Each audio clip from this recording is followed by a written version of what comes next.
এই রকম তসবিহ দানা এইটা এইভাবে ছিঁড়ে পায়ের নিচে নেবেন। কেন?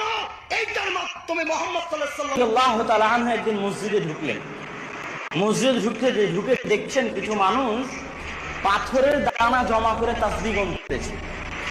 একটা একটা করে পাথর সরাচ্ছে আর বলছে সুবহানাল্লাহ সুবহানাল্লাহ সুবহানাল্লাহ সুবহানাল্লাহ। একসাথে 100টা পাথর গুনে নিয়েছে এক জায়গাতে, আর ওখান থেকে সুবহানাল্লাহ সুবহানাল্লাহ বলে একটা একটা করে সরাচ্ছে। তা আব্দুল্লাহ বিন মাসউদের এই দৃশ্য দেখে পায়ের রক্ত মাথায় উঠে গেছে। কেন? ওরা তো সাহাবী, ওরা তো সুন্নাত কি জিনিস বুঝে, বেদাত কি জিনিস বুঝে। পায়ের রক্তের মধ্যে চলে গেলে, যেখানে রাসূল সাল্লাল্লাহু আলাইহি ওয়াসাল্লাম তার জীবদ্দশায় কোনদিন, আল্লাহ রাসূলের যুগে কি পাথর ছিল না? তো মরুভূমি পুরোই পাথর।